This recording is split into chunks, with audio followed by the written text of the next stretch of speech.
Thank you very much, Pachauri ji. If youth is defined by what you feel in your mind, then perhaps your description is correct. But I'd only leave it at that. I won't go any further. I'm delighted that we have this opportunity to speak about some important issues before the formal inauguration of this very important conference. And what I'd like to focus on essentially is the need for us to look at the implications for climate change as far as the building sector is concerned. And I also want to emphasize that while we, of course, in international negotiations have a very principled position that we cannot be held to any rigid commitments or acts that perhaps would be part of a global agreement, there is a lot that we can do to deal with the issue of climate change. And I think for a country of 1.2 billion people, for us not to be part of the action would perhaps be not justifiable. In fact, as you are aware, in the UN Framework Convention on Climate Change, there's a very clear phrase which essentially deals with common but differentiated responsibility in tackling the problem of climate change. And I think the emphasis is on both words, common as well as differentiated. So while we must insist on the differentiated aspects, we cannot shut our eyes to the common prospect either. And what I'm going to tell you, I would have given you a PowerPoint presentation, but I think it's far better for me to raise certain issues that would be of relevance in deciding how we might design buildings for the future and to be able to deal with a global problem that is going to affect all of us. Indeed, it is already changed, which I have the privilege of chairing, has in its fourth assessment report clearly come up with projections of climate change in the future. But let me tell you what has happened in the last century. In the last century, temperature increase on the average has been about 0.74 degrees Celsius. And this is not uniform across the globe. In fact, the Arctic region is warming at twice the rate of the rest of the world. Now, this may not seem like a very high increase, but what is particularly relevant to highlight is the fact that this is accompanied by an increase in heat waves. As a matter of fact, we have projected that those heat waves, which currently take place once in 20 years, if we don't do anything about this problem, will increase to 1 in 2 years by the end of this century. And this has important implications for the design of buildings, because we will have to ensure thermal comfort with much higher temperatures to start with, and also ensure that whenever you have periods of heat waves, then we are able to deal with the situation, because otherwise the elderly, the infirm, and children in particular would be extremely vulnerable. You're aware of the heat wave that took place in Europe in the year 2003. It's estimated that about 40,000 people died as a result. If we look at projections for the future, then we have come up with estimates depending on the rate of economic growth, the utilization of specific technologies and actions that human society would take. Well, we come up with a range by the end of this century of a temperature increase of 1.1 to 6.4 degrees Celsius. Now, if we are up to the lower end, and in the way we are going, this may be very difficult to achieve, then perhaps we might be able to manage the situation. We might be able to adapt to the extent of climate change that would take place. But if we get anywhere close to the upper end, then clearly that's going to be totally unacceptable and totally beyond our reach to be able to adapt to. So this is the prospect that stares us in the face. I also want to emphasize that extreme precipitation events are on the increase. This means that a lot of the rainfall and snowfall which takes place will come down in the nature of very heavy falls. And one could say that this is happening already, but I really don't want to highlight any specific events, because these isolated events are not necessarily a part of the trend. However, the trend itself is very, very clear. In fact, even in those parts of the world where we have a reduction in average rainfall or average precipitation, you will find a large proportion of it will take place in the nature of heavy falls. And I don't need to remind you of what happened in the city of Mumbai in the year 2005, when the entire city was flooded, lives were lost, and there was massive loss also of property. So it is for us not only to look at the design aspects by which we might be able to adapt to the impacts of climate change, but also mitigate emissions by which we can ensure that at least to the extent we can contribute to the solution of the problem globally, we are able to do so and we can stand up to do so. Now, as it happens, mitigation measures are not expensive.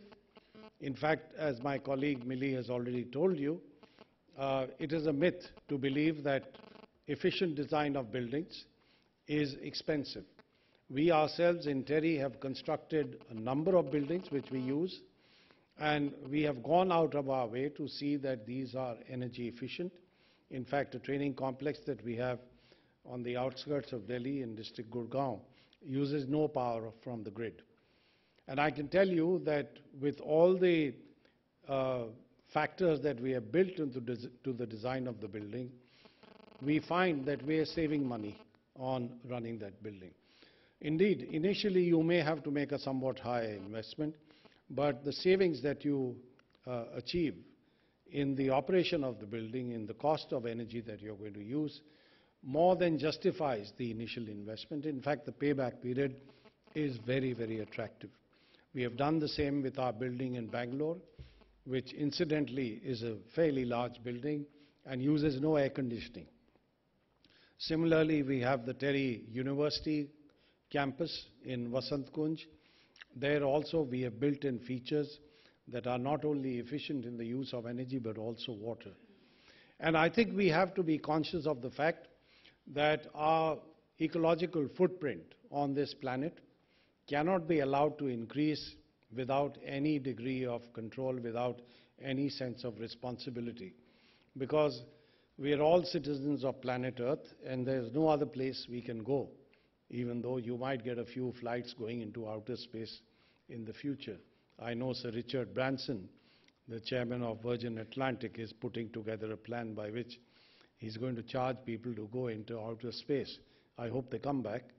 But I don't think any of us would either have the means or the sense of adventure to do that. And even if you go there, you're going to land right back on terra firma.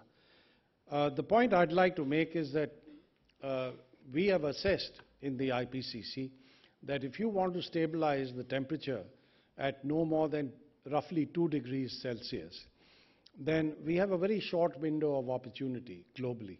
If we want to do this at least possible cost, then we need to make sure that carbon dioxide emissions peak no later than 2015. It's not as though you can't stabilize the climate beyond that, but the cost will be much higher, the impacts of climate change would be much worse, and therefore overall human society would perhaps regret the fact that we lost this unique opportunity. I also want to mention that the cost of mitigation is really modest. We have estimated that, let's say, if we were to go on a path of mitigation of emissions of greenhouse gases, then in 2030, the total cost to the global GDP will be no more than 3% of the GDP for the whole world. Now, that to my mind is not a very high price to pay for being able to avoid some of the worst impacts of climate change, because what does a loss of 3% in global GDP in 2030 mean? Well, it just means that the level of so-called prosperity that you would reach in 2030 would at worst be postponed by a few months or a year. And that I don't think is going to be a back-breaking development. If anything, it will be something that the poor communities across the globe would thank us for. Because even though they have not contributed to this problem, either today or in the past, it is really the poorest communities in the world that are going to be the worst impacts of, are going to suffer the worst impacts of climate change. Now, let me also mention that of all the sectors which have a potential for reduction of greenhouse gas emissions, the building sector has the largest potential. In fact, that potential is insensitive to the price of carbon. You know, typically, if you had a higher price on carbon, then it would become economically attractive to go in for efficiency measures, to go in for greater use of renewable energy. But this is one sector where the price of carbon seems to have no impact at all. The potential is very high in the building sector.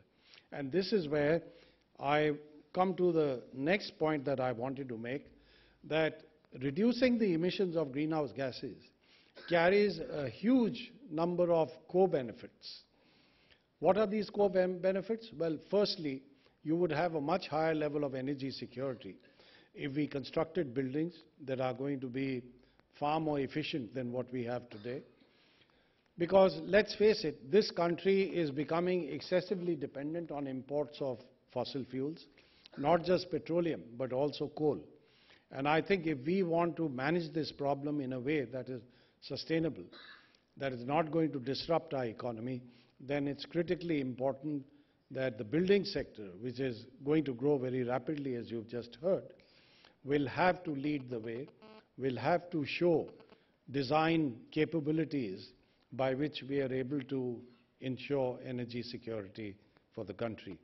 The other benefit is that if you reduce the emissions of greenhouse gases, you would also at the same time reduce the emissions of other pollutants. And therefore, local air quality, the local environment would be much healthier, and that would have major health benefits for people. Air pollution is a very serious form of pollution that essentially affects the lungs, leads to upper respiratory diseases, and causes both mortality and morbidity in the population that is exposed. So that's another major benefit. The third benefit, and I can count several others, the third benefit is that by moving towards renewable sources of energy, by moving towards energy efficient designs, we would be able to generate much greater employment. There's growing evidence of that from several parts of the world, and perhaps this is something that should compel us to move in the right direction as well. Overall, the point I would like to make is that if we were to emulate the developed countries, then the typical pattern that they have followed is to have polluted the air, the water, the soil to an extent where there was a massive upsurge of protest against that path of development. And the developed countries were able to put in place measures by which they have cleaned up their air, they've cleaned up their rivers. I can tell you, I've lived in the US. I used to be in the vicinity of Pittsburgh, in a beautiful place called Morgantown, West Virginia. And Pittsburgh was regarded literally as the pits as far as pollution is concerned. The river there was polluted, the air was something that you couldn't breathe. And of course, since the 60s and 70s, the developed countries have been able to bring a turnaround in the local environment and have protected it. Now, we in the developing countries cannot afford and cannot wait for the period when we reach similar levels of prosperity. We have to find a way by which we clean all the environmental assets that we have around us at much lower levels of income. And therefore, the effort to bring about that improvement has to start today, if it's not already too late. So this is a point that I wanted to make. And I think we must also accept the fact that what gets measured gets managed. And therefore, the greenhouse system of rating, which my colleagues have worked on very hard in partnership with all stakeholders, the government, builders, architects, designers, is a means by which we can rate buildings in such a way that we can clearly bring about an awareness on how to manage the problem that we are going to face in the future, both with respect to the efficiency of energy use, water use, and the use of other resources, but also in respect of protecting the environment. And we therefore have to be very conscious of the fact that we cannot leave a polluted environment, we cannot leave degraded natural resources for generations yet to come, because that will certainly go against their ability to be able to live in a manner that they aspire to, in a manner that we would want them to. And here, may I say that it is important for us to break away from set beliefs, set patterns, and start thinking out of the box. And I think India as a society has the genius to be able to do that. The only thing is we've got to get our act together. We possibly need a policy framework that promotes movement in the right direction, but more importantly, we need initiative on the part of those who are involved in this particular activity and a level of knowledge which they can apply for the benefit of society at large. And I believe we cannot possibly copy the designs that you have in the developed countries. We have done that much too long. We have done that on a much larger scale than would be justified, and the time has come for us to turn around. And I can only end by quoting my favorite anecdote from Gandhiji's life. He was once asked if he expected India to attain the same standard of living as Britain and reach the same level of prosperity. His response was, it took Britain half the resources of the planet to achieve this prosperity. How many planets will a country like India require? And I think that's something that we need to think about. Sir Richard Branson notwithstanding, I don't think we can leave this planet. But what we'd like to do is to leave this planet in good shape for generations yet to come, so that the future is in your hand. And I will end by quoting one of my least favorite statesmen, Winston Churchill. He said, we shape our buildings and then the buildings shape us. So remember, anyone who lives in or uses a sustainable building will inevitably think about several other things that also lead to sustainable development. Thank you very much.